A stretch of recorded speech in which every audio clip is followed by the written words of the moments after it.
Perkara hak asuh Gala Sky masih belum menemukan titik terang. Pada tanggal 9 Februari tahun 2022, Haji Faisal membawa sahabat mendiang Vanessa Angel, Marisha Icha, sebagai salah satu saksi ke sidang lanjutan hak asuh Gala Sky. Dilansir dari Intens Investigasi pada tanggal 10 Februari tahun 2022, Icha menjadi saksi lantaran dirinya adalah salah satu orang terdekat Vanessa Angel. "Saya sudah kenal Vanessa cukup lama," kata Icha. "Walaupun gak banyak orang tahu," lanjutnya. Sidang tersebut dilaksanakan di Pengadilan Agama Jakarta Barat. Selain Icha, saksi-saksi yang dihadirkan oleh pihak Faisal yaitu Muhammad Mute dan adik Bibi Andriansyah, Franz Faisal.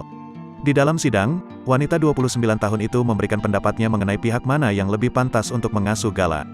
"Saya menyampaikan curhatan-curhatan almarhumah Vanessa mengenai Pak Dodi dan Pak Faisal," ujar Icha.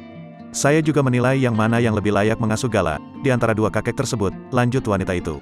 Icha menganggap dirinya sebagai orang luar dalam perkara ini. Dia mengaku tidak bersikap memihak dalam pernyataannya ke pengadilan. "Saya hanya mengatakan sesuai yang saya ketahui, tidak ada yang saya buat-buat," lanjut Icha.